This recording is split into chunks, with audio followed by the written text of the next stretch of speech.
नाशिकमध्ये सध्या एका नावाची जोरदार चर्चा आहे. अशोक खरात स्वतःला आध्यात्मिक गुरु आणि ज्योतिषी म्हणून घेणाऱ्या या माणसाचा खरा चेहरा आता जगासमोर आलाय. आणि हा चेहरा इतका भयानक आहे की हे ऐकून संपूर्ण महाराष्ट्र हादरलाय. नेमकं प्रकरण काय आहे? हा तोच अशोक खरात आहे ज्याने आध्यात्मिक मार्गदर्शनाच्या नावाखाली शेकडो महिलांना जाळ्यात ओढलं.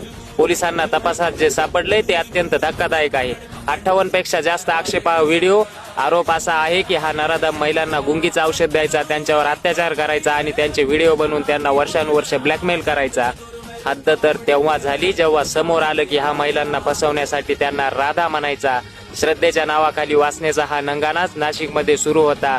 मर्चंट नेव्हीचा माजी अधिकारी, सुशिक्षित माणूस, पण कृत्य मात्र कोणत्याही गुन्हेगाराला लाजवेल असं.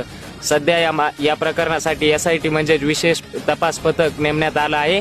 पेनड्राईव्ह, लॅपटॉप आणि CCTV फुटेजमधून नवनवीन खुलासे होत आहेत. पण प्रश्न हा उरतो, समाजात अशा भोंदूबाबांना थारा मिळतोच कसा? का आपण डोळे झाकून कोणावरही विश्वास ठेवतो? अशा नराधमाला कोणती शिक्षा व्हायला हवी?